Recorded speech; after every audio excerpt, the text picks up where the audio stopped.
Magandang umaga po sa inyong lahat mga kaibigan, mga kababayan. Kumusta po kayo?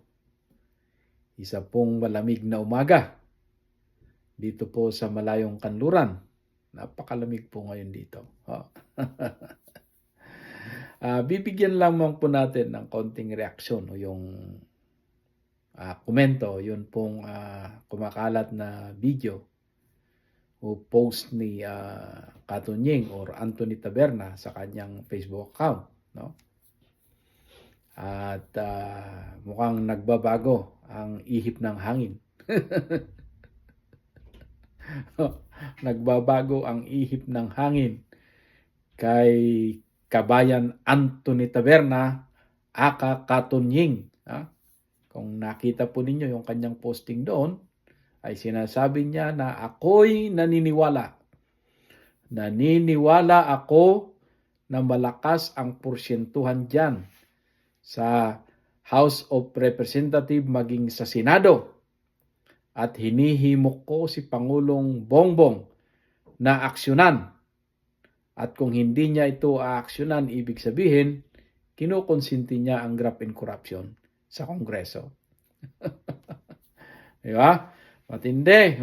Ano na ba nangyayari rito kay Katunying? At mukhang nagbabago ang tono. Di ba?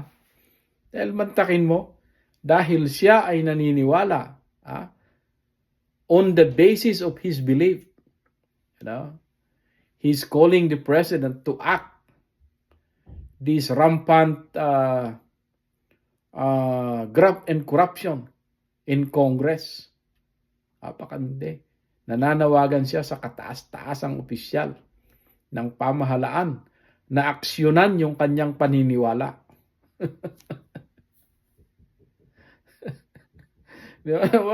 Ano na bang meron? Mukhang matindi ang gapangan sa mga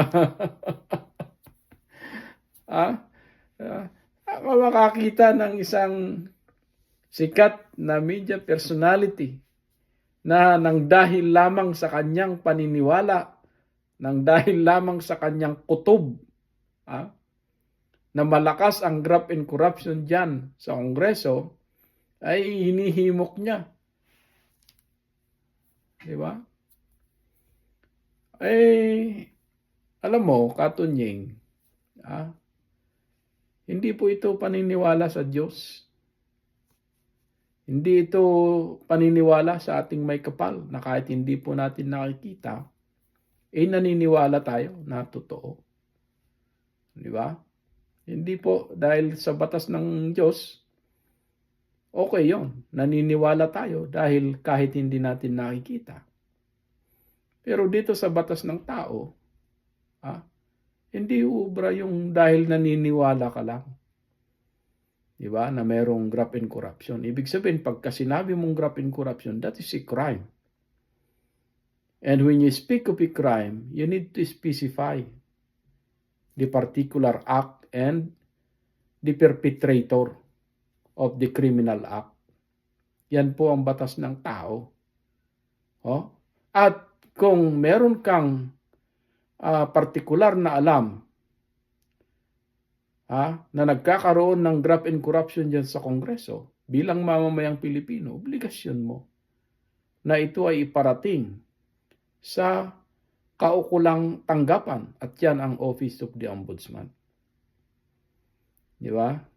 Kaya lang, ang problema, ikaw ay naniniwala lang. Di ba? Paano halimbawa, sasabihin din natin na kami ay naniniwala na si Katunying dahil hindi ito nakatanggap ng padulas, ay nagbabago na ang ihip ng hangin. Pwede ba nating sabihin gano'n? Na nang dahil lamang sa ating paniniwala? Hindi pwede yun, Brad. You need to be fair. Di ba? Kasi sikat kang personalidad eh. Di ba? Kailangan, you need to speak with credibility. Hindi po pwede yung naniniwala ka lang. Hindi ka ordinaryong mamamahayag. Maraming naniniwala sa'yo. Di ba? Pero pagdating dyan, sa graft and corruption, kinakailangan particular ka. Hindi mo pwede yung puro ka lang paniniwala. Ngayon, kung merong kwento sa'yo si Congressman Marcoleta na kaibigan mo, eh, tukuyin natin kung sino. Diba? Hindi yung po pwede yung ganun na dahil naniniwala ka lang, eh hinihimok mo na yung Pangulo. Hindi po pwede yung ganun. Ha? Sa politika yung pwede. Eh hindi ka naman politiko eh. Diba? Newscaster ka. May pangalan. Bilang mamamahayag. Hindi bilang politiko. Okay? Magandang umaga po sa inyong lahat mga kababayan.